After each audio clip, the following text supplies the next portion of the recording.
이주열 한국은행 총재가 바뀐 경제 상황에 맞춰 완화적 통화 정책을 정상화해야 한다고 밝혔습니다. 연내 기준금리 인상 가능성이 높아지면서 1,700조 원에 달하는 가계부채에는 적신호가 커졌다는 지적이 나오고 있습니다.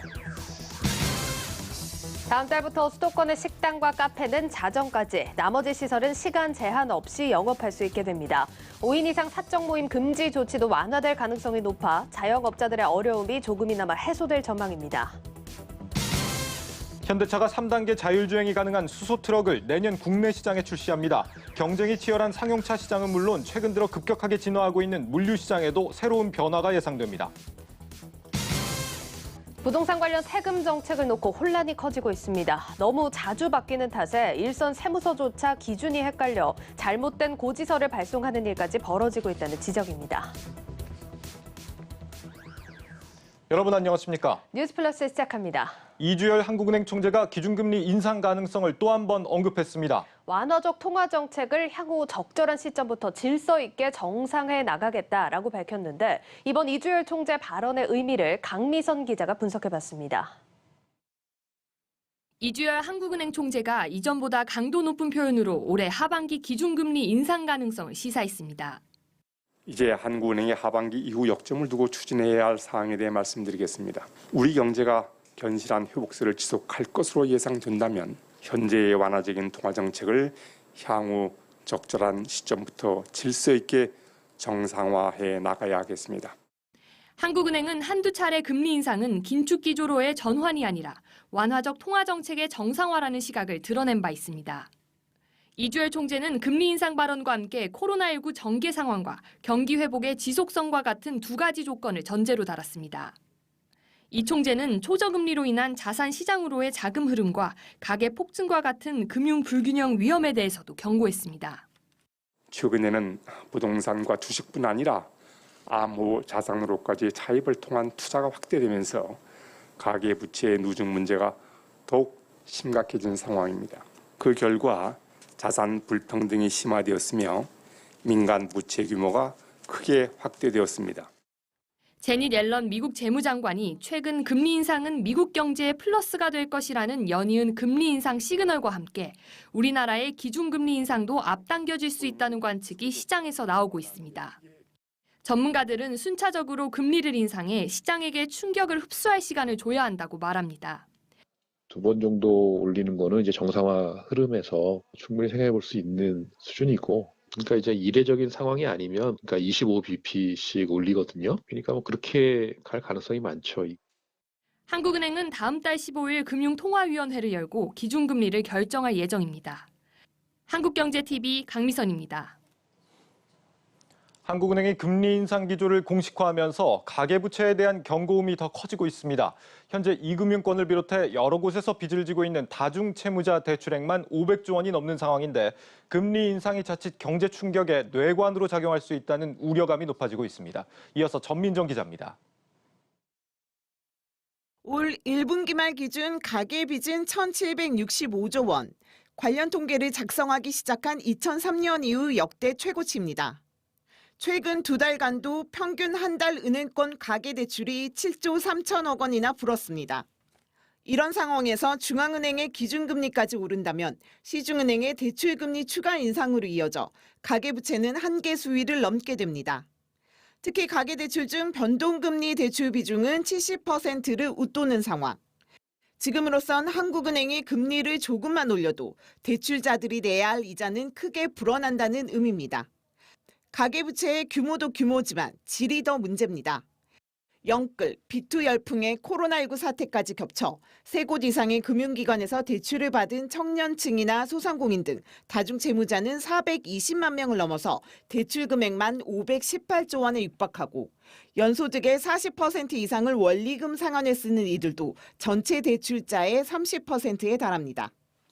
다중채무자는 보통 은행에서 대출이 안 돼 이자가 비싼 2, 3금융권에서 돈을 빌리는 경우가 많습니다. 올 하반기 정부의 코로나19 대출 만기 연장과 이자 상환 유예가 종료되고 본격적인 금리 인상이 이뤄질 경우 다중채무자가 가계부채 부실의 뇌관이 될 수 있다는 얘기입니다. 이금융권 대출 풀어가신 분들이 그다음에 이금융권 대출 하거든요. 네, 그러면 이금융권은 사실은 시형 등급이 일정 등급 이하이신 분들이 많이 신청하기 때문에 사실은 가계부채 측면에서 건전성 이슈가 터지면 이금융권보다 먼저 터지기 마련입니다. 전문가들은 금리 인상이 불가피해진 만큼 지금부터라도 부실 대출이 더 늘어나지 않도록 대출 관리에 나서야 한다고 입을 모읍니다. 그동안 저금리 기조가 이어지면서 변동금리 대출이 유리했지만 이제는 고정금리를 혼합한 상품 등 더 유리한 조건의 대출 상품 갈아타기를 적극 유도할 필요가 있다는 겁니다. 꼭 필요하지 않은 대출은 되도록 삼가하고 있는 대출도 줄이는 방향으로 가는 것이 가장 기본적인 대응이라고 봐야 되겠죠. 혼합형 상품들을 개발을 해서 그쪽으로 갈아타게 만들어서 연착륙을 시키는 방향으로 하는 것이 은행 입장에서도 좋고 대출자 입장에서도 좋은 것이겠죠. 변동금리 위험에 노출된 대출자들의 이자 부담이 가중될 수 있다는 우려에 금융감독원도 조만간 금리 인상 리스크에 대비한 대출 상품 개편안을 내놓는다는 계획입니다. 한국경제TV 전민정입니다. 예, 보셨다시피 한국은행에서 연내 금리 인상 가능성을 시사하는 발언이 나왔습니다. 오늘 차트로 보는 증시 전망에서는 증권부 지수희 기자와 함께 더 자세한 소식 살펴보겠습니다. 자, 지 기자, 일단 이주열 한국은행 총재가 연내 금리 인상을 시사하는 발언을 했습니다. 증권사 분석은 좀 어떻습니까? 네, 앞서 리포트에서 보셨듯이 금리가 당장 올라가면 좀 우려되는 부분이 있기는 합니다. 하지만 결론부터 말씀드리자면 증권가에서는 단시간 증시에 대해서 좀 충격이 있지는 않을 것이다라고 분석을 하고 있습니다. 네. 오늘 한은 총재 발언에 대한 평가를 한번 들어보시겠습니다. 당연히 인상할 거다라는 식으로 인식하고 있는 단계는 아닌 것 같고요. 글로벌 통화 정책하고의 어떤 보조도 중요한데 계속해서 FRB나 ECB가 완화 정책을 좀 고수하려고 하는 그런 부분들이 좀 있어서 또 아직까지는 금리 문제는 조금 너무 이렇게 본격적으로 시장을 압박하는 단계는 아니다. 일단 본격적으로 시장을 압박하는 단계가 아니다. 좀 정리를 해보면 증시에 충격을 줄 만한 발언은 아니었다. 이렇게 정리를 해볼 수가 있겠습니다. 자, 인터뷰에서도 나왔듯이 사실 각국의 통화 정책을 하는 중앙은행들이 아직은 조금 더 지켜보자라는 입장이 계속해서 나오고 있습니다. 이런 입장인 만큼 한국은행도 여기에 보조를 좀 맞춰줘야 하기 때문이겠죠. 네, 그렇습니다. 어제 열린 ECB 통화정책 회의에서도 기준금리 0%로 동결을 했고요. 라가르드 총재도 이 통화 긴축은 시기상조다라는 얘기를 했습니다. 그리고 경제 회복을 뒷받침하기 위한 지원을 계속 이어가겠다라고 말했고요. 또 제롬 파월 연준 의장도 물가 상승은 일시적이다라고 하면서 완화적 통화 정책을 계속 이어가겠다라고 말했습니다. 증권가에서는 역시 한국은행도 이 증권가의 글로벌 중앙은행과의 보조를 좀 맞춰 나갈 것으로 예상을 하고 있습니다. 그런데 사실 궁금한 게 이렇게 각국 중앙은행들이 관련 금리 인상 발언에 대해서 또 쉬지 않고 계속해서 나오는 모습도 포착이 되거든요. 이건 왜 그런 겁니까? 한마디로 말씀을 드리자면 가계 빚이 늘어나고 있습니다. 차트를 좀 준비를 했는데요. 오늘 정의당 장혜연 의원실에서 이 한국은행의 자료를 분석한 내용입니다. 네. 가처분 소득 대비 가계 부채 비율인데요. 이 한국은행의 자료를 토대로 한 건데 사상 처음으로 200%를 넘어섰습니다. 벌어들인 것보다 빚이 2배 많다는 얘기입니다. 금리가 낮기 때문에 사람들이 빚을 내서 집을 사고 또 자산에 투자한 건데 금리가 오를 경우 타격이 크기 때문에 중앙은행이 계속해서 메시지를 내면서 관리를 하고 있다는 겁니다. 관련 인터뷰도 한번 들어보시겠습니다. 글로벌 금융위기 이후로 계속 부채가 쌓여왔는데 이게 한 해 경기가 반짝한다 그래가지고 해결될 수 있는 게 아니고 전 세계적으로는 민간이 졌던 부채를 정부가 다 메꾸면서 왔던 거거든요. 지금 여기서 이자율이 올라가면은 안 되기 때문에 지금 어느 나라 중앙은행도 그런 식의 스탠스를 취하기는 힘들어요. 한마디로 말해서 원론적인 얘기인 거고 당연하게 지금 하시는 말들이에요. 그러니까 우리 한국은행 총재도 그렇지만 인민은행도 그렇고 대부분의 이제 레버리지를 이용해서 빚을 내서 투자하는 부분들에 대해서는 계속 언급들을 하고 있잖아요. 한국은행 결정도 어마어마하게 쇼킹하고 그런 것만 아니면 저희 시장에는 큰 영향을 안 줘요. 금리가 일단 낮은 상황에서 발생하는 문제점들을 우려해서 이런 발언들은 지속해서 나오는 거다. 이런 얘기로 또 정리를 해볼 수가 있는데 일단 우리 증시에 큰 충격을 주는 발언은 아니라고 하니까 좀 안심이 되는 부분입니다. 그래서 그런지 오늘 우리 증시도 상승 마감을 지어줬는데 이번 주 증시 한번 짚어볼까요? 네, 이번 주 우리 증시 역사를 좀 새로 쓴 한 주였는데요. 예. 지난 월요일이죠. 코스피가 사상 최고치를 기록을 했습니다. 직전 최고치는 지난달 5월 10일에 있었던 3,259.3이었는데요. 전이었는데 한 달여 만에 다시 최고치를 경신하게 된 겁니다. 외국인이 순매도했지만 기관과 개인이 시장을 좀 끌어올리면서 상승 마감했습니다. 사실 외국인이 순매도 포지션을 계속 잡고 있는데도 사상 최고치가 가능했던 이유가 뭘까요? 네, 관련한 차트를 하나 또 준비를 했는데요. 지난 주말 발표된 미국의 비농업 부문 신규 고용입니다. 예. 지난 3월 91만 명까지 좀 늘어나면서 경기 회복이 빨라질 것이다라는 분석들이 있어 왔는데 그 이후에 26만 명까지 떨어졌습니다. 그리고 지난 주말에 발표된 5월의 자료 같은 경우에는 56만 명 증가에 그쳤는데요. 예. 당시 시장 예상치는 67만 1,000명이었는데 크게 밑도는 수준이 나오면서 미 연준의 긴축 우려가 좀 완화됐습니다. 이때 뉴욕 증시가 일제히 상승하면서 우리 증시도 최고가를 경신할 수 있었던 겁니다. 예, 그렇습니다. 간밤에는 이제 미국 뉴욕 증시가 S&P 500 지수를 중심으로 또 사상 최고치를 경신하면서 마무리가 됐는데 우리 증시도 이런 훈풍을 계속해서 받아주는 모습입니다. 자, 그럼 이번 주 주목받았던 업종이나 개별 종목들도 한번 살펴볼까요? 네, 일단 백신 접종이 늘어나고 또 이번 주에 여름 휴가 해외로 갈 수 있을 것이다라는 전망이 나오면서 관련주가 좀 상승을 했는데요. 특히 대한항공이나 제주항공 같은 항공주가 상승세를 이어갔고요. 여행주 중에서는 하나투어가 상승세를 이어갔지만 모두투어나 노랑풍상의 경우에는 지난주 상승폭은 좀 일부 반납을 했습니다. 또 이런 가운데 지난주에 급등했던 종목들은 조금 조정을 받는 모습이었는데요. 한미 정상회담 이후에 두슬라라고 불리면서 지난주 42%까지 올랐던 두산중공업이 이번에는 하락했습니다. 그리고 코스피 200 구성 종목에 신규 편입될 예정이라는 소식 때문에 지난주에 또 급등했던 종목이 바로 대한전선인데요. 이번 주 역시 하락 마감했습니다. 또 물적 분할 소식이 전해졌던 SK텔레콤과 만도도 이번 주에 좀 주목을 받았는데요. SK텔레콤이 통신과 ICT를 물적 분할하고 또 액면 분할하겠다라는 발표를 했는데 사실 지난해 9월부터 전해졌던 소식이었기 때문에 상승세로 마감을 했습니다. 반면 만도는 이 자율주행 부분 사업부를 분할하겠다라고 발표를 했는데 갑작스러운 발표라고 시장에서 판단을 하면서 이번 주에 좀 약세를 보이는 모습이었습니다. 사실 이 두슬라라는 말이 좀 전해지면서 제가 두슬라라는 말이 좀 성급한 게 아닐까요? 이런 얘기를 했었는데 그 다음날 바로 또 하락을 해서 제가 좀 뜨끔했던 경험이 있습니다. 자, 일단 전반적으로 이렇게 짚어보자면 요즘 장세가 이제 경기 정상화 기대를 받는 업종들 위주로 상승 하락이 반복되고 있는 상황입니다. 자, 지난주 급등세를 보였던 종목들 위주로 차익 실현 물량이 나왔다는 점은 참고하셔야겠습니다. 자, 그러면 이어서 다음 주 주요 일정도 한번 살펴보죠. 네, 다음 주에는 미국과 중국의 실물 지표들이 좀 발표가 됩니다. 15일에 미국의 생산자 물가지수 그리고 소매 판매, 산업 생산 등이 발표가 되고요. 당장 금리 인상으로 이어지지는 않겠지만 경제 회복이 지속적으로 이어지는지 지표들의 변화는 좀 살펴봐야 합니다. 또 이날부터 16일까지 이틀간 미국 연준의 통화정책 회의가 열리고요. 중국의 산업 생산과 소매 판매 등 실물 지표 발표도 예정돼 있습니다. 예, 사실 간밤에 5월 소비자 물가지수는 일시적인 요인이 반영이 됐다라고 해서 시장에서는 크게 받아들이지 않는 모습이었습니다. 자, 그렇지만 이제 어쨌든 물가나 소비, 고용 이제부터 나올 지표들을 계속해서 주시해야 하는 건 맞는 상황입니다. 시장 전망은 어떻습니까? 네, 일단 다음 주 여러 가지 실물 지표 중에서 좀 주목해봐야 할 게 미국의 산업 생산입니다. 코로나 이후에 계속 마이너스를 유지하다가요. 지난 3월에 겨우 플러스로 좀 돌아섰는데 4월에는 두 자릿수까지 올라갔습니다. 16.4%로 회복을 했는데 5월에도 수치가 좀 잘 나올 것으로 예상이 되고 있습니다. 5월에도 수치가 잘 나오면 경기 회복세가 또 강하다고 판단할 수 있겠고요.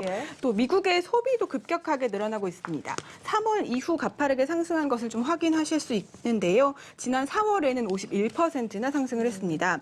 앞서 말씀드렸던 대로 백신 접종 수가 늘어나면서 이동이 자유로워졌기 때문인데요. 5월의 수치 역시 확인해 볼 필요가 있겠습니다. 예, 어쨌든 이런 수치들을 바탕으로 이제 다음 주 FMC 회의가 또 본격적으로 진행이 됩니다.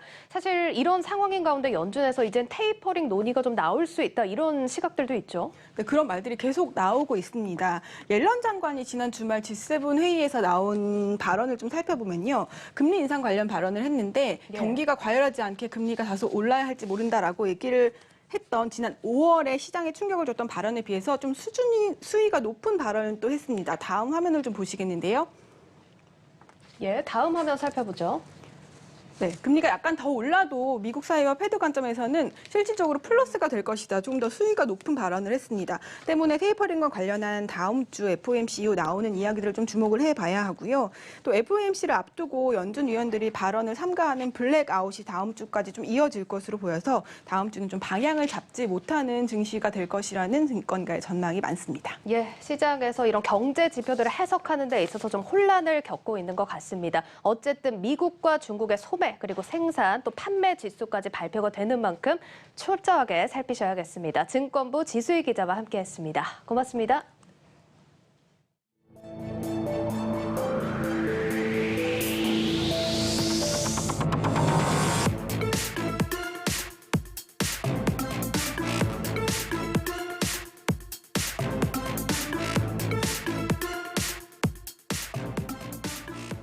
네, 문재인 대통령이 방금 전 G7 정상회의 참석을 위해 유럽 순방을 떠났습니다. 우리나라는 이번 회의에서 팬데믹 극복과 같은 글로벌 현안들을 해결하는 데 중요한 역할을 맡게 될 걸로 보입니다. 경제 분야에서의 협력 가능성도 높아지고 있습니다. 먼저 장슬기 기자입니다. 문재인 대통령이 영국 코널에서 개최되는 G7 정상회의 참석을 위해 유럽 순방길에 올랐습니다. 현지 시간으로 11일부터 13일까지 열리는 G7 정상회의에 우리나라는 의장국인 영국의 초청을 받아 참석합니다. 문 대통령은 보건과 기후변화 등 당면한 글로벌 현안 해결을 위한 G7 확대 회의 3개 세션에 참석해 그린과 디지털을 축으로 하는 한국판 뉴딜 경험을 공유할 계획입니다. 또한 정상회의에서 공급망과 자유무역 강화를 강조해 코로나19로 침체된 세계 경제 회복과 우리 기업의 수출 기회 확대에도 기여할 것으로 기대되고 있습니다. 문 대통령은 지난 8일 국무회의에서 G7 정상회의에 우리나라가 2년 연속 초청된 것은 우리의 국제적 위상이 G7 국가들의 버금가는 수준으로 높아졌다는 걸 의미한다며 정상회의 참석 자체로 우리 외교가 업그레이드되는 기회가 될 것이라고 평가했습니다. 문 대통령은 2박 3일의 영국 방문 일정을 마친 뒤 오스트리아와 스페인을 방문합니다. 특히 오스트리아 방문은 2022년 수교 130주년을 앞두고 판데어 벨렌 대통령의 초청에 따라 이뤄진 국빈 방문으로 1892년 수교 이래 우리나라 대통령의 첫 방문입니다. 중소기업의 강국이자 과학기술 선도국인 오스트리아와 실질적인 협력 강화 방안을 논의하는 계기가 될 것으로 기대를 모으고 있습니다. 스페인 방문 역시 우리 대통령으로서는 14년 만에 이뤄진 국빈 방문입니다. 문 대통령은 스페인에서 펠리페 6세 국왕이 주최하는 국빈 만찬에 참석하고 페드로 산체스 총리와 정상회담을 가진 후 18일 귀국합니다. 한국경제TV 장슬기입니다. 네, 문재인 대통령의 G7 정상회의와 유럽 순방 소식 정원우 청와대 출입기자와 좀 더 자세히 짚어보겠습니다. 네, 정 기자, 이 문 대통령이 이번 회의에서 어떤 논의를 하게 되는 겁니까? 네, G7 정상회의는 2박 3일의 일정으로 열립니다. 첫날은 G7 회원국들끼리의 회의가 예정이 돼 있고요. 네. 우리나라는 의장국인 영국의 초청으로 참석을 하게 됐는데요. 문 대통령은 이틀째부터 일정이 시작이 됩니다. 12일부터 13일 이틀에 걸쳐서 열리는 확대 회의 3개 세션에 참석을 하는데요. 네. 각각 세션 주제를 보면 백신 공급 확대 논의를 하는 보건, 그리고 열린 사회, 기후변화 등을 주제로 한 세션에 참석을 하게 됩니다. 우리가 어떤 부분에 역점을 두게 될지는 앞서 문 대통령이 직접 밝히기도 했는데요. 관련 인터뷰를 먼저 들어보시겠습니다. G7 정상회의를 글로벌 현안 해결에 기여하는 우리의 역할을 강화하고 외교의 지평을 확대하는 계기로 삼겠습니다. 우수한 바이오 의약품 생산 역량을 바탕으로 글로벌 백신 허브의 역할을 강조하고 기후 위기 대응에서 선진국과 개도국 간의 협력을 이끄는 가교 국가로서의 역할을 부각시킬 것입니다. 지난번 이제 한미 정상회담 때 거론됐던 이 글로벌 백신 허브가 본격 가동이 되는 모양이네요. 그리고 뭐 기후 위기 대응에 있어서도 가교 역할을 부각시키겠다 이런 거군요. 네, 그렇습니다. 먼저 글로벌 백신 허브, 우리나라의 우수한 바이오 의약품 생산 능력을 바탕으로 전 세계 백신 공급을 주도하겠다라는 구상인데요. 문 대통령은 앞서서 한미 정상회담을 떠나기 전에도 글로벌 백신 허브에 대한 의지를 얘기를 했었고 실제 결과로 한미 백신 글로벌 파트너십 구축이라는 성과를 냈었습니다. 예. 이번에는 미국에 이어서 유럽 주요 정상들과 만나는 거기 때문에 이와 관련한 협의가 있을 것으로 보이고요. 이미 아스트라제네카 백신을 우리 SK바이오사이언스에서 생산하고 있기도 한데요.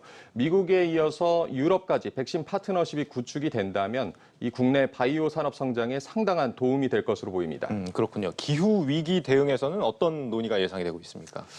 유럽 국가들은 아시다시피 이런 기후, 환경 이런 부분에 굉장한 관심을 가지고 있습니다. 우리나라는 사실은 기후 악당이라고 불릴 정도로 탄소 배출, 이산화탄소, 온실가스 배출 주범 국가로 꼽혀 있는데요. 예. 유럽은 이제 탄소 국경세 도입을 검토하고 있을 만큼 각 국가 기업의 저탄소 경제로의 전환을 요구를 하고 있습니다. 실제 우리나라 이제 기업인들을 만나봐도 이런 부분에서 고민을 들어볼 수가 있고요. 문 대통령은 아시다시피 지난해였죠. 탄소 중립 2050을 선언하고 온실가스 배출 목표 상향을 올해 제출하겠다고 했습니다. 또 얼마 전에 환경 분야 다자 회의인 P4G 정상회의를 개최하면서 우리는 기후 이 변화에 적극 대응하고 있다는 메시지를 내고 있는 것도 이런 우리 경제의 생존과도 직결된 문제이기 때문입니다. 예. 이번 G7 정상회의에서도 기후 위기 대응 역할을 적극 강조하겠다는 것도 같은 맥락이라고 보시면 될 것 같고요. 한편으로는 우리나라가 수소 생태계 구축이라든가 전기차 이런 그린 에너지 산업을 집중적으로 육성하고 있기 때문에 관련 세일즈도 이루어질지가 관심입니다. 관련해서 좀 수혜주들이 또 나오게 될지 기대를 가져봐야겠습니다. 한미 정상회담이 지금 한 달도 채 안 됐는데 이번에는 이제 유럽 순방길에 오르게 된 겁니다. 지난번 이제 바이든 대통령과의 회담 때처럼 이번에도 어떤 무슨 경제 성과 같은 것들 이런 것들을 좀 기대할 수 있을까요? 사실 G7 정상회의는 이제 다자 정상회의죠. 네. 여러 정상들이 한 자리에 모이는 다자 회의이기 때문에 그 한미 정상회담과 같은 1대1 회담과 만큼의 그 직접적인 성과를 기대하기는 조금 어렵습니다. 그래서 이번 정상회의를 계기로 열리는 양자회담에 주목을 할 필요가 있는데요. 청와대가 앞서서 공식 발표한 것을 보면 영국, 호주, EU와 양자회담이 확정이 됐고요. 뒤에 있는 오스트리아, 스페인 순방까지 하면 최소 5차례 이상의 양자회담이 확정이 돼 있습니다. 예. 기업인들 동행 얘기는 지금까지 나오지 않고 양자회담을 개최하는 국가들의 면면을 볼 때 앞서 이제 한미 간의 그 반도체나 전기차 배터리 동맹 이런 대규모 빅딜까지는 좀 기대하기가 어렵지 않을까라는 관측이고요. 네. 다만 백신 바이오나 친환경 산업 이런 부분에서 성과를 기대해 볼 만할 것 같습니다. 기업인들 동행 얘기가 나오지 않는다는 거는 이제 아예 안 갔다는 얘기입니까? 아니면 확인이 되지 않는다는 그것도 청와대에서 공식적으로 확인해주지 않고 있습니다. 아직 알 수 없다 이런 네네. 거군요. 알겠습니다. 이후에 이제 오스트리아와 스페인을 국빈 방문한다 이렇게 하는데 여기서는 좀 기대할 만한 내용이 없을까요? 일단은 엠바고가 걸려 있어서 좀 제한적으로밖에 말씀을 드릴 수밖에 없겠는데요. 예. 오스트리아와 스페인에서도 정상회담이 일단 예정이 돼 있다고 앞서 말씀드렸고요. 청와대에서 이제 사전에 밝힌 내용을 보면 오스트리아에서는 기후 대응 협력 파트너십, 전기차 등 친환경 분야 협력 강화 등을 거론을 했고요. 예. 특히 오스트리아는 그 세계 시장 점유율이 1위에서 3위에 이르는 강소기업, 이 히든 챔피언을 116개나 보유하고 있다는 이 스타트업 강국이라는 점을 강조를 했습니다. 그런 부분에서 혁신 기술이나 친환경 미래 산업 등에서 협력 얘기가 나올 수 있다고 보고 있고요. 예. 이어서 국빈 방문하는 스페인은 해외 건설 수주 금액이 2위인 건설 강국이라는 점을 청와대는 강조를 했습니다. 우리나라와 해외 건설 공동 진출을 확대하고 친환경 미래 산업이나 관광, 보건 등에 있어서 협력이 기대가 되고 있습니다. 또 스페인의 경우에는 스페인의 입장에서는 코로나19 발생 이후에 처음으로 우리나라를 국빈으로 초청을 한 것이어서 의미 있는 성과가 기대되고 있습니다. 네. 지금 그 외에도 한미일 정상회담 개최가 또 얘기가 되는 것 같아요. 실제로 이게 열립니까? 한미일 정상회담이나 한일 회담 개최 가능성에 대해서는 청와대도 좀 말을 아끼고 있습니다. 청와대 고위 관계자가 한 얘기를 보면 예. 지금 일정을 협의하고 있는 사항은 없다라고 밝혔습니다. 다만 G7 회의장 특성상 정상들만 모이는 계기가 있다는 점에서 비공식 회동 가능성은 항상 열려 있다라고 이렇게 가능성을 열어뒀는데요. 예. 말씀드렸듯이 여러 정상들이 만나는 자리이기 때문에 즉석에서 이루어지는 비공식 회담, 이걸 외교가에서는 풀 어사이드 형식이라고 말을 하더라고요. 예. 네, 회담 가능성을 배제할 수가 없겠고요. 한미일 정상이 만나게 된다면 대북 정책 공조를 비롯해서 백신 협력 그리고 도쿄올림픽 등이 주요 의제로 논의될 것으로 보이고 특히 한일 간에는 첨예한 이슈들이 있지 않겠습니까? 그 후쿠시마 원전 오염수 방류 문제나 강제징용, 그리고 일본군 위안부 피해자 배상 문제 등도 해결점을 모색할 것으로 보입니다. 그렇군요. 우리나라가 이제 G7에 포함이 되지는 않습니다만 이번에 이제 2년 연속으로 회의에 초청이 됐습니다. 국제사회에서 한국이 좀 어떤 위상을 차지하게 된 것이다 이렇게 봐야 될까요? 지난해였죠. 그 G7 의장국이 지난해는 미국이었습니다. 당시에 이제 도널드 트럼프 대통령이 우리나라를 이렇게 올해처럼 초청을 했었습니다. 네. 그리고 하지만 이제 작년 G7 정상회의는 코로나 상황 때문에 열리지는 못했었고요. 올해 의장국인 영국의 보리스 존슨 총리가 정상통화 등을 통해서 계속해서 어필을 했었고요. 꾸준히 초청 의사를 전해왔었고 이번에 참석이 성사가 됐습니다. 아시다시피 코로나19 그 팬데믹 상황에서 우리나라가 방역 모범국으로 부각이 되면서 세계 각국으로부터 뭐 진단키트라든가 방역 물품이라든가 이런 부분의 요청, SOS가 쇄도를 했었습니다. 예. 또 코로나19를 극복하는 과정에서 경제 분야에서도 거시경제가 가장 빠르게 회복을 이루면서 세계 10위 수준의 경제대국으로 성장했다는 평가가 나오고요. 사실 이 G7 체제에 대해서는 회원국들 자체도 안팎에서 좀 회의적인 목소리가 나오고 있고요. 작년에는 우리나라를 포함한 G11 또는 G12, 올해는 민주주의 10개국을 뜻하는 D10 구상에 우리나라를 포함하는 논의, 그런 관측도 나오고 있습니다. 이것이 미국이 중국을 견제하기 위한 뭐 정치적인 그런 것이다. 정치적인 해석도 있지만 결과적으로 보면 우리나라가 선진국과 어깨를 나란히 할 수 있다는 점에서 위상이 높아졌다고 볼 수 있겠습니다. 알겠습니다. 정원호 청와대 출입기자와 함께했습니다. 잘 들었습니다.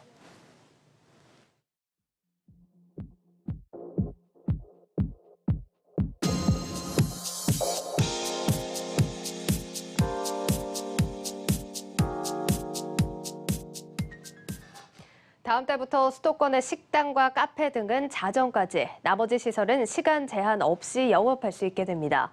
새로운 거리두기 체계가 적용이 되면서 코로나19로 생계에 타격을 입은 자영업자들의 숨통이 조금이나마 트일 것으로 기대됩니다. 이준호 기자가 보도합니다. 다음 달부터 새롭게 적용될 거리두기 체계의 핵심은 다중이용시설의 영업 제한을 최소화하는 겁니다. 코로나19 사태가 장기화되면서 자영업자의 피해가 커졌고 국민적 피로도 역시 높아졌기 때문입니다. 현재 수도권의 식당과 카페, 노래연습장, 실내 체육시설 등은 오후 10시부터 다음 날 오전 5시까지 영업을 할 수 없습니다. 유흥주점과 단란주점, 감성주점 등 유흥시설 6종은 지난 4월부터 영업이 아예 금지된 상태입니다. 하지만 새 거리두기 체계가 시행되면 식당과 카페, 유흥시설은 자정까지 문을 열 수 있고 나머지 시설은 시간 제한 없이 영업을 할 수 있게 됩니다. 7월부터는 코로나19의 위험이 훨씬 더 줄어들 것입니다. 7월부터는 새로운 사회적 거리두기 체계도 적용할 수 있을 것이며 우리 사회의 일상 회복도 그만큼 더욱 가까워질 것입니다. 다만 5인 이상 사적 모임 금지 조치가 완화될지 여부는 아직 확정되지 않았습니다. 백신 인센티브 등을 고려해 사적 모임의 기준이 8인까지 확대될 가능성이 있지만 다음 달 4일까지는 4인 제한이 유지됩니다.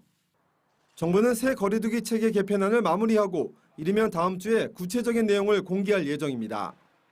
다음 달부터 각종 영업 규제가 풀리게 될 경우 코로나19로 타격을 입은 자영업자들의 영업난도 해소될 전망입니다.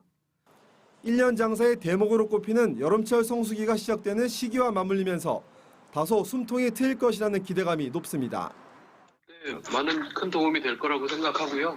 지금 10시까지 영업 제한이 이제 저녁 중심 업소들한테는 굉장히 타격이 컸었는데 2시간 늘어나는 것도 효과는 크다고 생각을 합니다. 다만 의료계 일각에서는 새 거리두기 개편안의 적용 시점이 조정될 필요가 있다는 지적도 제기되고 있습니다. 백신 접종에 따른 집단 면역이 형성되기 전에 자칫 방역에 대한 긴장감이 늦춰질 수 있다는 이유에서입니다. 한국경제TV 이준호입니다. 이렇게 거리두기 완화 소식은 그간 타격을 받아왔던 문화와 스포츠, 또 식음료 업종의 숨통을 터줄 것으로 기대되고 있습니다. 이들 업종을 중심으로 우리 증시에도 상승 기대감이 더 커지고 있습니다. 이어서 오민지 기자입니다. 다음 달부터 완화되는 사회적 거리두기 방침에 우리 증시도 변화를 꾀하고 있습니다.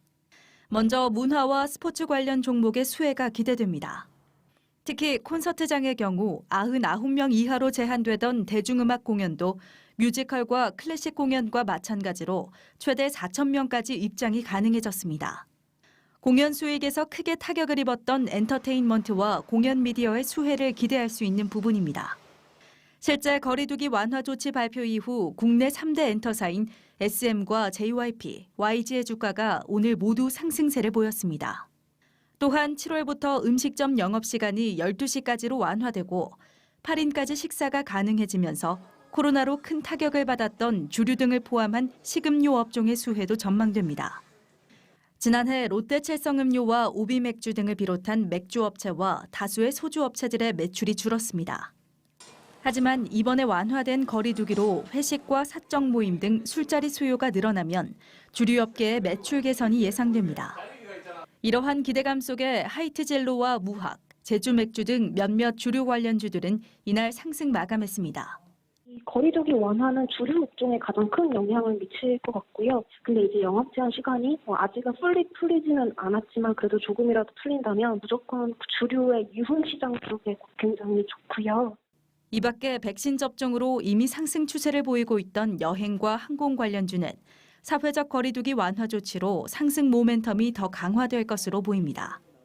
사회적 거리두기 완화 조치 이후 회복될 일상과 함께 관련 수혜주들이 우리 증시의 상승장을 주도할 수 있을지 주목됩니다. 한국경제TV 오민지입니다. 현대차가 자율주행이 가능한 친환경 상용차의 국내 출시를 앞둔 것으로 저희 한국경제TV 취재 결과 확인됐습니다. 운전자 없이 달리는 트럭, 조만간 만나볼 수 있을 전망인데 하지만 이 제도나 인프라가 충분하지 않다는 게 문제입니다. 신재근, 송민아 기자가 단독 보도합니다. 운전대가 알아서 움직이는 트럭이 도로 위를 달립니다.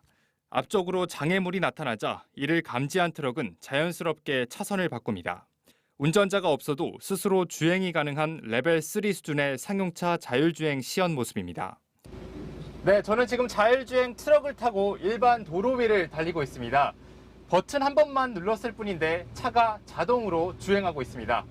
앞으로는 운전자 없이도 스스로 주행할 수 있는 트럭을 볼 수 있을 전망입니다.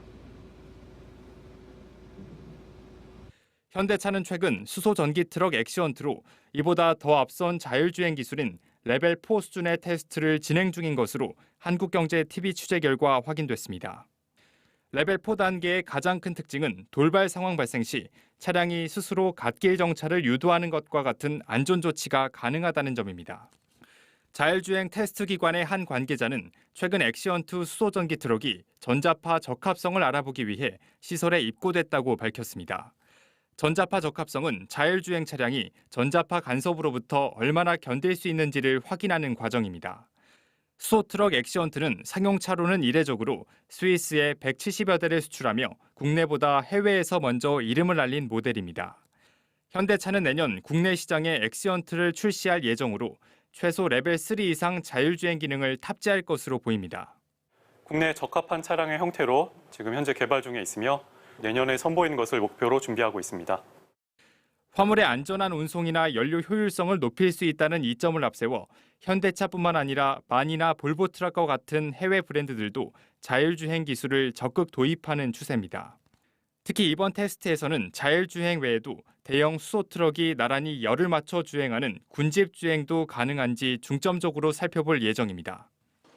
앞서 보신 것처럼 자율주행 트럭이 나오게 되면 과연 장밋빛 전망만 있는 걸까요? 이어서 송민화 기자입니다. 정부는 지난 2018년 7월 서여주 IC에서 여주 분기점까지 8km 구간을 자율 군집주행 시험이 가능한 구간으로 허가했습니다.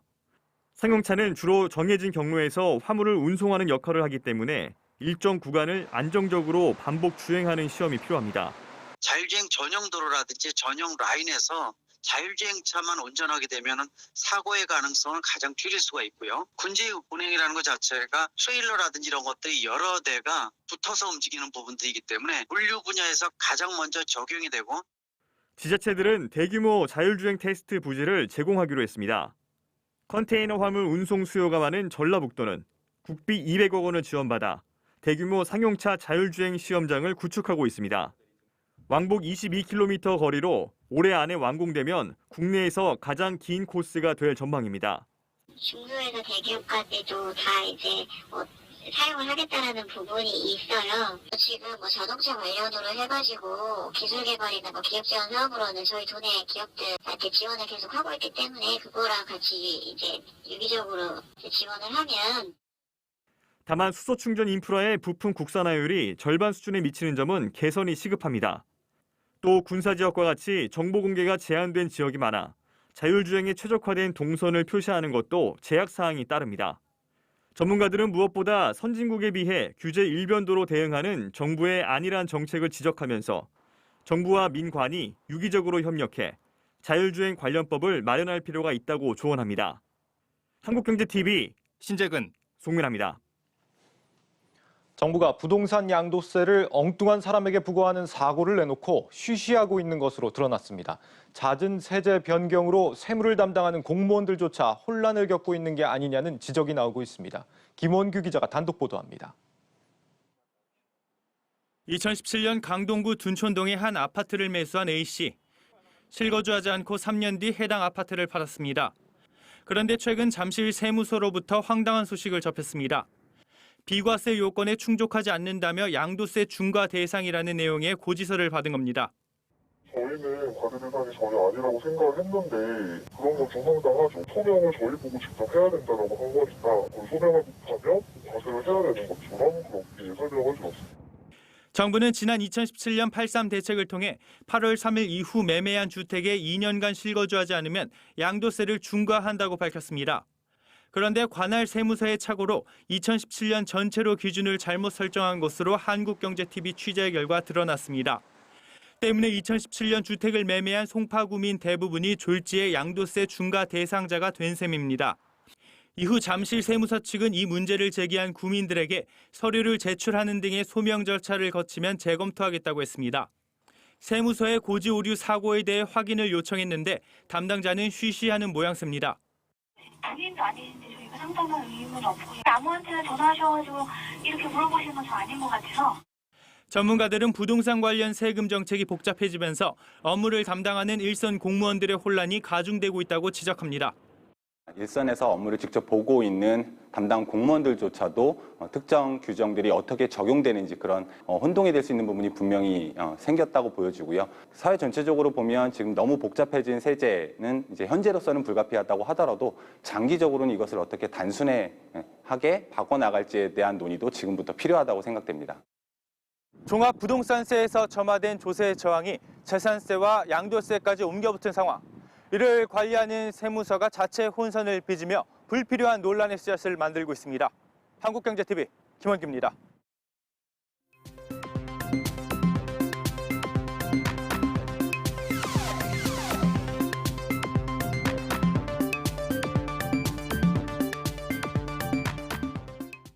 최저임금 1만 원은 단순히 시급 액수가 아니라 사람답게 살 권리를 상징하는 것입니다.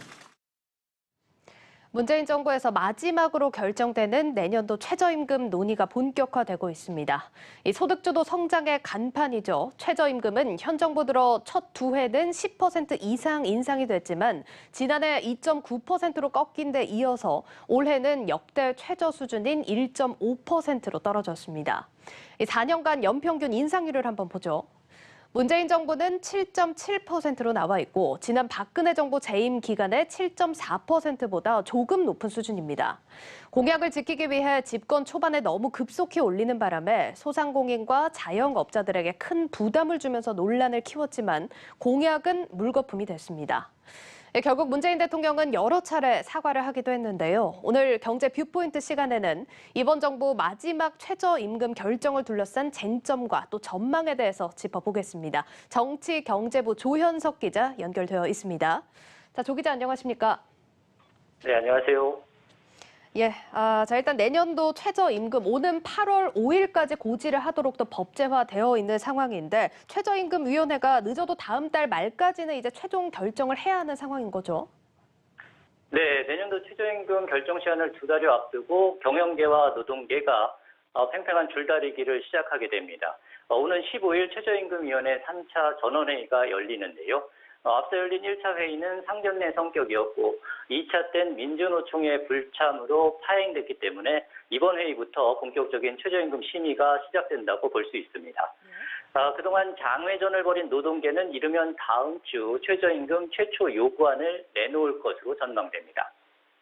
다음 주에 이제 노동계 요구안이 나오는 상황인데 사실 경영계나 노동계 모두 또 물러나기 힘든 상황으로 알고 있습니다. 자, 어느 정도로 인상 규모를 예상해 볼 수가 있을까요? 네, 노동계 요구안은 한국노총과 민주노총이 협의를 해서 결정하게 되는데요. 우선 민주노총은 내년엔 1,770원보다 높아야 한다 이렇게 주장하고 있습니다. 올해보다 24% 정도 높은 수준입니다. 양대 노총이 현재 막판 조율 중인데 작년에 이어 올해도 10,000원 이상으로 큰 폭 인상을 요구할 것으로 보입니다. 지난 2년간 낮은 인상률로 인해서 발생한 실질적 임금 손실분 메워야 한다는 거고요.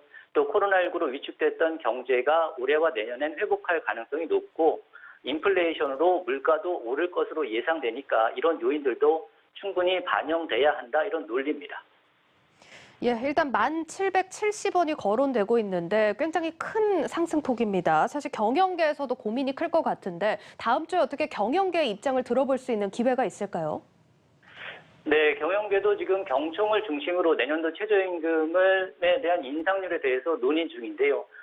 그렇지만 구체적인 최저임금 인상 수준에 대해선 최대한 입장 표명을 자제하고 있습니다. 최저임금 인상을 주장하는 노동계를 자극하지 않겠다 이런 뜻으로 풀이됩니다. 다만 송경식 경총 회장이 최근에 안정적 기조라는 표현을 강조했는데요. 동결해야 한다는 입장을 우회적으로 나타낸 것으로 볼 수 있습니다. 최저임금 인상 영향을 직접적으로 받는 소상공인 또 자영업자를 대변하는 중소기업계는 이보다 더 강경한 입장입니다. 최저임금 인상이 고용 감소로 이어질 수 있다면서 삭감 필요성도 제기하고 있는 상황입니다. 중소기업계 조사 결과 보면 현재 8,720원인 시간당 최저임금이 9,000원이 되면 일자리가 13만 4천 개 사라지고 10,000원으로 오르면 55만 2천 개가 증발됩니다. 하지만 경기 회복 속도와 물가 상승 요인 등을 감안하면 최소한의 인상안이나 동결안으로 입장이 정리될 거란 관측이 많습니다. 경영계는 우선 이번 3차 회의에선 구체적인 요율을 밝히기보단 업종별로 최저임금 차등 적용 필요성 등을 강조한다는 전략을 세운 것으로 알려졌습니다. 현행 최저임금법상 업종별 차등 적용은 가능하지만 강행 규정이 아니기 때문에 노동계 아니고 또 노동계 반발 등도 사실상 사문화된 상태입니다. 예, 경총에서는 안정적인 기조 언급이 나온 만큼 좀 살펴보셔야겠습니다. 자, 그렇지만 사실 원래 최저임금 결정의 법정 시한이 6월 29일경으로 알고 있습니다. 양측의 입장차가 이렇게까지 크다면 올해도 이 법정 시한을 지키기는 쉽지 않아 보입니다. 네, 말씀하신 대로 최저임금 법정 결정 시한 6월 29일입니다. 그런데 지킨 적보다 지키지 않은 적이 더 많아서 이럴 거면 왜 법정 시한 두느냐 비판이 끊이지 않습니다. 이건 최저임금위원회 구성과 논의 과정에서 비롯된 측면이 큰데요. 우선 최저임금위원회 구성을 보면 사용자와 근로자, 공익위원이 9명씩입니다. 그러다 보니 결국 공익위원들이 사실상 캐스팅 보트 역할을 하는 구조입니다. 때문에 노사 간 최저임금을 둘러싼 간극은 이른바 공익위원이 제시하는 공익구간이 나오기 전까지 해마다 평행선을 달려왔고 사회적 갈등을 부추기면서 법정 시한을 매번 지키지 못한 겁니다.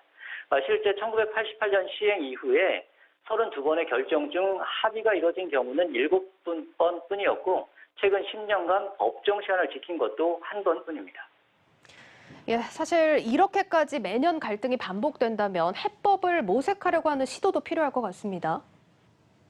네, 그렇습니다. 최저임금은 고용과 물가를 비롯한 경제지표에 영향을 주고 또 수많은 근로자와 경영자에게도 영향을 미치는 중요한 국가 정책입니다. 이뿐 아니라 인위적으로 시장에 개입해서 가격을 확정하는 재분배 정책이기도 합니다. 때문에 최저임금 결정 과정에서 반복되는 사회적 갈등을 줄이고 최저임금의 예측 가능성도 높이기 위해서 제도 개선이 필요하다 이런 목소리가 꾸준히 제기되고 있습니다.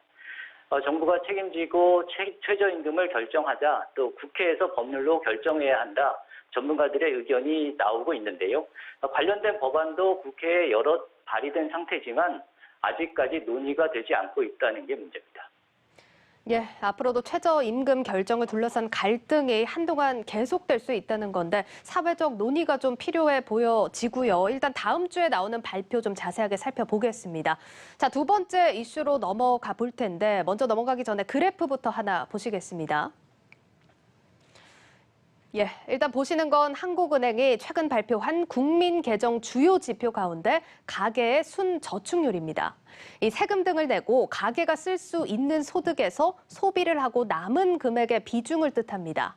자, 그런데 이 지표가 지난해 2배 가까이 올랐습니다. 그 말인즉슨 코로나19 경제 위기 또 초저금리 속에서도 저축이 늘어나는 현상이 나타나고 있다는 겁니다.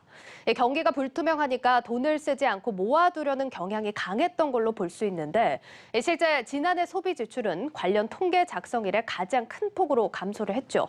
올해 우리 경제가 수출과 투자는 상당한 회복세를 보이고 있지만 내수 경기는 이처럼 소비를 줄이는 현상으로 인해 회복이 더딘 상황입니다.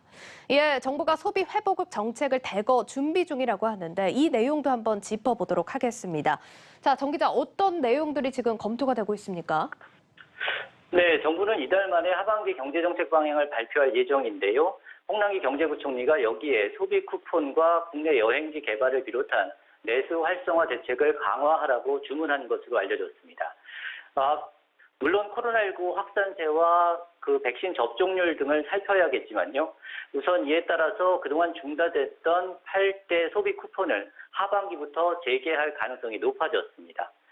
구체적으로 보면 체육 쿠폰은 헬스클럽 같은 체육시설 이용권 구매 때 3만 원의 환급 혜택을 주고요. 영화나 공연이나 전시를 볼 때도 할인이 제공됩니다. 또 관광 회복에 대비해서 주요 관광 거점 도시에 교통, 숙박, 인프라를 확충하는 방안들도 검토되고 있습니다. 홍남기 경제부총리는 최근 페이스북에 높아진 저축률이 올 하반기 소비 분출로 이어질 수 있다면서 앞으로 내수가 성장을 견인하고 일자리 창출이 이어질 수 있도록 내수 활성화 대책을 적극 검토할 것이라고 밝힌 바 있습니다. 예, 사실 다 좋은 얘기들이고 이렇게만 된다면 더할 나위 없겠지만 관건은 정부가 준비하고 있는 내수 활성화 정책이 우리 경제 회복에 얼마나 도움을 줄 것이냐 이 여부 아니겠습니까? 네, 그렇습니다. 정부는 이번 하반기 경제정책 방향 발표에서 올해 경제성장 전망치를 수정할 계획인데요. 기존 전망치는 3.2%인데 여기에 얼마나 더 올릴지 주목해 볼 부분입니다. 최근 한국은행은 3%에서 4%로 올린 바 있고 국내외 기관들도 다소 차이는 있지만 성장률 전망을 높여 잡는 추세입니다. 정부는 여기에 정책적 의지까지 더하고 또 30조 규모로 예상되는 2차 추경 효과 등을 감안해서 4% 중반 이상으로 높일 수 있다는 관측이 나오고 있습니다. 하지만 관건은 이 같은 소비 대책으로 지속적인 내수 부양이 가능하냐, 경제 성장이 가능할 거냐 여부일 겁니다. 예, 일단 어떤 부분에서 이런 얘기들이 나오는 겁니까? 네, 코로나19로 소상공인과 자영업자들이 어려움을 겪는 상황에서 재정을 풀기로 한 건 얼어붙은 내수의 마중물 역할을 기대해 보겠다는 겁니다. 다만 이런 대책들이 대부분 응급 조치인 만큼 효과는 단기적이고 제한적일 수밖에 없다는 점에서입니다. 앞서 말씀드린 소비 대책 보면 대부분 그동안에도 많이 나왔던 내용들이거든요. 또 한시적으로만 시행될 수밖에 없는 대증요법입니다. 병의 원인을 치료하는 게 아니라 증상만 완화하는 치료라는 거죠. 이런 점에서 산업 구조 조정이나 서비스업 규제 완화, 또 중산층 감세 등 근본적인 대책이 포함되지 않으면 자칫 경기 반전의 타이밍을 놓칠 수도 있다. 이런 지적이 일각에서 나오고 있습니다. 예, 정부에서 이렇게 경제 활성화를 위해 박차를 가하고 있습니다. 앞으로 추가로 나올 발언들 더 자세하게 지켜보셔야겠습니다. 정치경제부 조현석 기자와 함께했습니다. 조 기자 잘 들었습니다.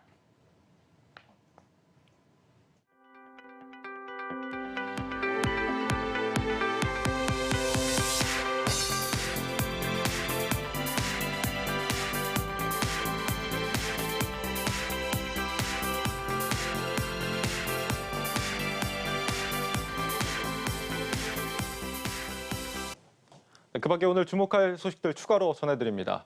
이달 들어 10일까지 수출 금액이 작년 같은 기간보다 40% 넘게 늘었습니다. 관세청에 따르면 10일까지 수출액은 172억 8천만 달러로 1년 전보다 41% 증가했습니다.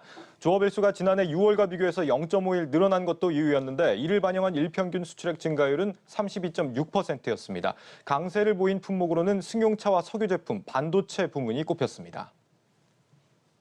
서울 강남권 아파트 매수 심리가 1년 5개월 만에 가장 높은 수준으로 올랐습니다. 한국부동산원에 따르면 이번 주 서울 강남 4구의 아파트 매매 수급 지수는 112.6을 기록해 1년 5개월 만에 가장 높았습니다. 매매 수급 지수는 중개업소 설문과 인터넷 매물 건수를 분석한 지표인데 100이 넘으면 수요가 공급보다 많아 매수 심리가 강하다는 뜻입니다. 강남권 매매 수급 지수가 112를 기록한 건 재건축 단지에 대한 매수 수요가 늘어나는 반면 매물 부족이 계속되고 있기 때문으로 분석됩니다. 소상공인연합회가 택배노조의 파업으로 소상공인들의 피해가 크다며 파업 철회를 촉구했습니다. 소공연은 오늘 성명을 내고 택배노조 파업으로 기업과 소비자, 소상공인은 돌이킬 수 없는 피해를 보고 있다. 사회적 합의기구에서 택배노조와 택배사, 택배대리점연합회가 대화로 문제 해결에 나서야 한다고 강조했습니다. 전세보증금을 떼먹는 악성 임대인에 대한 정보 공개가 추진됩니다. 국토교통부는 오늘 주택도시보증공사가 관리하는 악성 임대인 정보를 홈페이지를 통해 공개하는 방안을 검토 중이라고 밝혔습니다. 그 외에도 임대사업자가 소유한 다른 주택에서 보증금 미반환 사고가 발생하면 그 사실을 새로 계약하는 임차인이 파악할 수 있도록 방안도 검토되고 있습니다.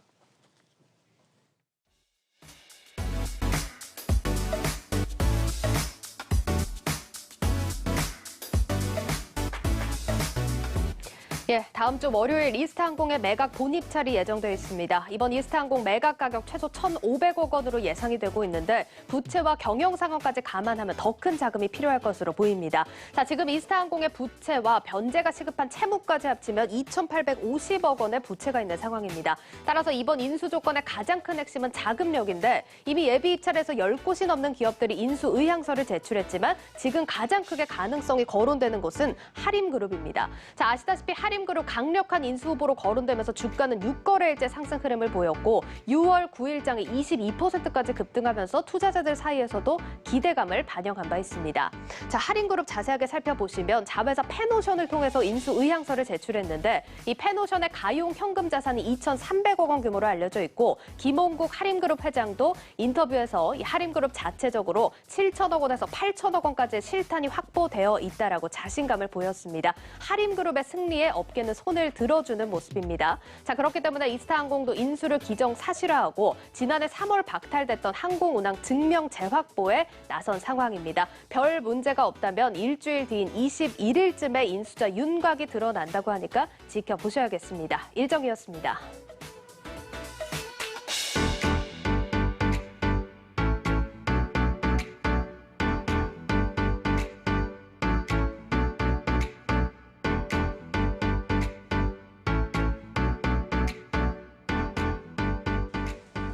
뉴스플러스를 마치겠습니다. 편안한 주말 보내십시오. 고맙습니다.